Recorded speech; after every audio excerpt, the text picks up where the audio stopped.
नमस्कार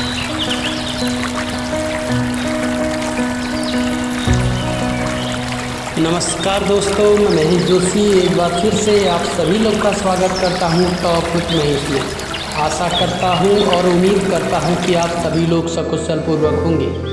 दोस्तों, मैं आया हुआ हूं अहमदाबाद में गांधी आश्रम में। तो चलो मैं आपको बताता हूं, जैसे जैसे मैं गांधी आश्रम देख रहा हूं वो सारी चीज़ें मैं आपको बताते हुए चलता हूँ।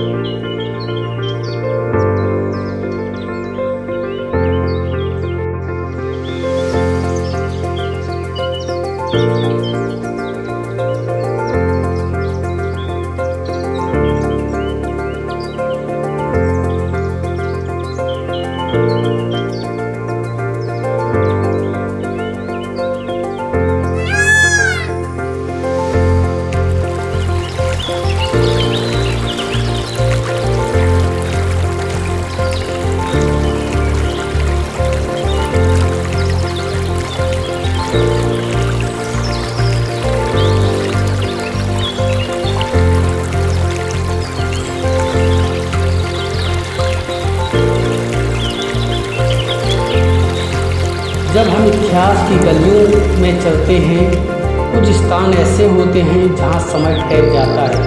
साबरमती आश्रम ऐसा ही एक स्थल है जहां गांधी जी की आत्मा आज भी सांस लेती है, जहां हर ईंट, हर वृक्ष, हर वस्तु उनके विचारों की गवाही देती है। जैसे ही आश्रम के मुख्य द्वार के भीतर प्रवेश करते हैं हम, तो यहाँ पर एक अनोखी शांति सी मन को छू जाती है। शहर की शोरगुल से थोड़ी सी दूर है यह स्थान। सादगी और आत्मचिंतन का यह इस एरिया में प्रतीक है। लगता है जैसे गांधी जी आज भी स्वयं स्वागत करने यहाँ खड़े हो। उनके शब्दों में सादगी ही सच्ची सुंदरता थी, जो यहाँ पर आज हमें एक अजीब सी शांति और अंदर से सुकून मिल रहा है।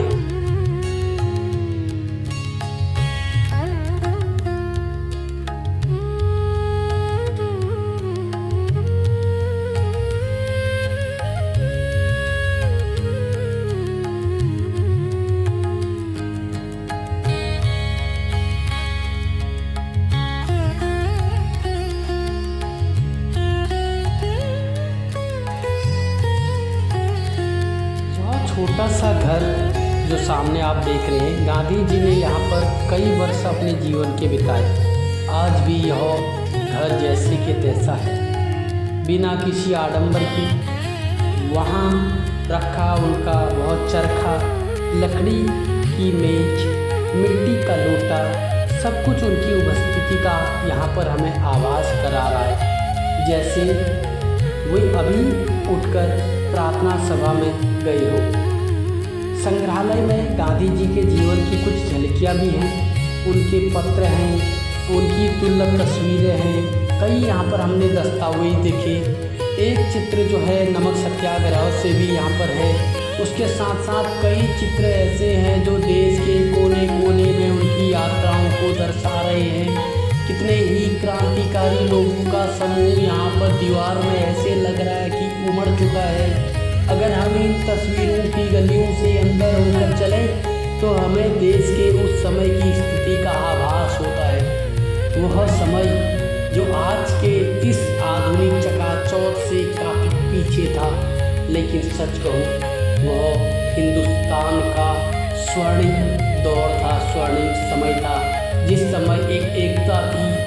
एक इंसान जो लाठी लेकर चला लेकिन अहिंसा की बात करता था, उस इंसान के इशारे पर पूरा देश एक हो जाता था।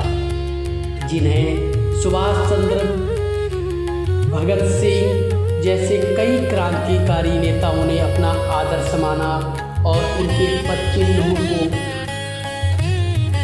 फॉलो करते हुए वो लोग आगे बढ़े और उन्हें वह अपना आदर्श मानने लगे। हाँ, ये बात अगर आप गहराई से पढ़ें तो हमें समझ आता है कि बीच में ऐसा भी एक दौर आया जहाँ पर कि विचारों में कुछ तल्लीनता आ गई और दोनों के विचार अलग हो गए। लेकिन अगर मैं इतिहास को और डिटेल में जानूं तो मुझे यह आभास होता है कि सुभाष चंद्र बोस जो कि गांधी जी से थोड़ी सी कट गए थे, लेकिन वो भी बीच में आने के पश्चात जब गांधी जी 1920 के दौर से निकलकर 1938 के समय में फिर 1940 में आते हैं तो शायद वो भी सुभाष वाला रूप अख्तियार कर लेते हैं और तब बोलते हैं करो या मरो। यह नारा आज भी हर हिंदुस्तानी के जहन में है और इसी नारे के देने के पश्चात जब सुभाष चंद्र बोस जापान में थे तब उन्हें गांधी जी बहुत याद आ रहे थे और वो गांधी जी को अपने दिल से नमन कर रहे थे। इसी तरह चंद्रशेखर आज़ाद है और कई ऐसे क्रांतिकारी हैं जो कि देश की क्रांति के लिए आगे आए। बाद में यह अलग हो गए नरम दल और गरम दल में, लेकिन दोनों की मंजिल एक थी। आज जो लोग छोटी छोटी बातों में ये बोलते हैं कि गांधी जी के चरखे ने आज़ादी नहीं दी, उन लोगों को इतिहास जानने की ज़रूरत है। उन लोगों को इस साबरमती आश्रम में आने की ज़रूरत है।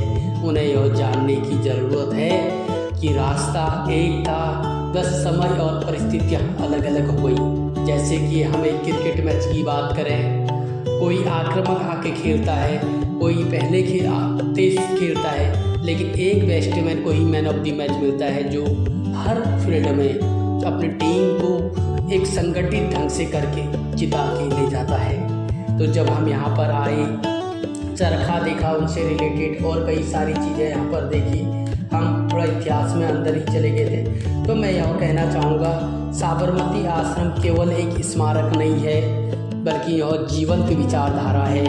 यहाँ गांधी जी की उपस्थिति इन रूपों में महसूस होती है। सत्य और अहिंसा हर गतिविधि में इन मूल्यों की उनकी यहाँ पर झलक देखने को मिलती है। यहाँ पर ग्रामीण परिवेश अभी भी आपको देखने को मिलेगा। सादगी और सेवा जो उनके जीवन में था वह आज भी यहाँ पर कहीं ना कहीं उसकी छाप, अमिट छाप आज भी यहाँ पर है। शिक्षा और जागरूकता जो उन्होंने की बच्चों के लिए विद्यालय, सामाजिक कार्यक्रमों में और इसके अलावा छुआछूत और कई सारी जगहों पे उन्होंने काम किया था, तो वो सारी चीज़ें यहाँ पर आज भी मौजूद है। साबरमती आश्रम की यात्रा केवल भौगोलिक नहीं है, बल्कि यह आत्मिक यात्रा है।